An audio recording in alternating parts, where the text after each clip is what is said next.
কৃষিপণ্য আমাদের যেগুলো রয়েছে সেগুলা গ্রামের কৃষকেরা মাথায় করে নিয়ে খুব কষ্ট করে এই যে আমরা ব্যক্তি উদ্যোগে যে আটটা দিয়েছি এই আটটা দিয়ে এখন আমরা পারাপার হচ্ছি, যেটা আমাদের জীবন চলাচলের জন্য অত্যন্ত ঝুঁকিপূর্ণ।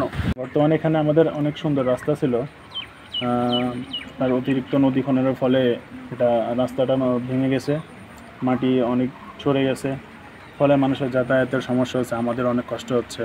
এর ফলে আমরা নিজ উদ্যোগে এই আটটা তৈরি করছি, যাতে আমরা রাস্তা পারাপার রাস্তা দিয়ে চলাফেরা করতে পারি। আমার এই রাস্তা অনেক দিন থেকে আমরা দুর্ভোগে ভুগতেছি, গাইড ওয়াল হয়েছে, কোটি কোটি টাকা খরচ, কিন্তু আমরা কোনো এরই ফলাফল পাইনি। ছোটবেলা থেকে আমরা এই জায়গায় বাস করি, আমরা তো জীবন ভরা দেখেছি, আমরা কোনোদিন ঝুঁকিপূর্ণ অবস্থায় এই নদীতে হয়নি, কিন্তু এই শেখ হাসিনা সরকার এই নদী কাটার পরে এই অবস্থা হয়েছে। বিয়ে কুয়াইনে কাটি তারপর আমার বাড়ি ঘর ভাঙ্গি চুরি ঘর মার কাছে গেল।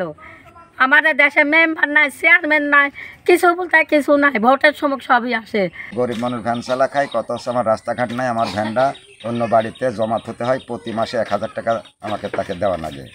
এর মধ্যে বর্ষাকালে ধরেন কোনো দিন 100 টাকা ভাড়া হয়, কোনো দিন 50 টাকা হয়, কোনো দিন 200 টাকা হয়, তাহলে ওকে মাসে 1000 টাকা ভাড়া দেবো না আমি সংসার চালাবো।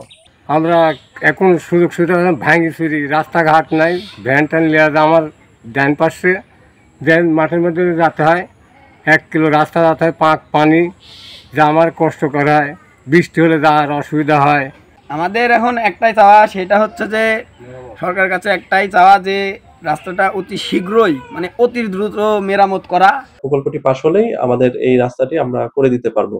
আর সম্প্রতি যে অপর সাইডে যে ভাঙনের সৃষ্টি হয়েছে এটা আমরা জানতে পেরেছি, এবং এ লক্ষ্যে আমাদের পৌরসভা থেকে আমরা টিম পাঠিয়ে এটা দেখবো আসলে সমস্যাটা কোথায়, এবং সে প্রেক্ষিতে আমরা এই ভাঙন রোধে প্রয়োজনীয় ব্যবস্থা গ্রহণ করা হবে পৌরসভা।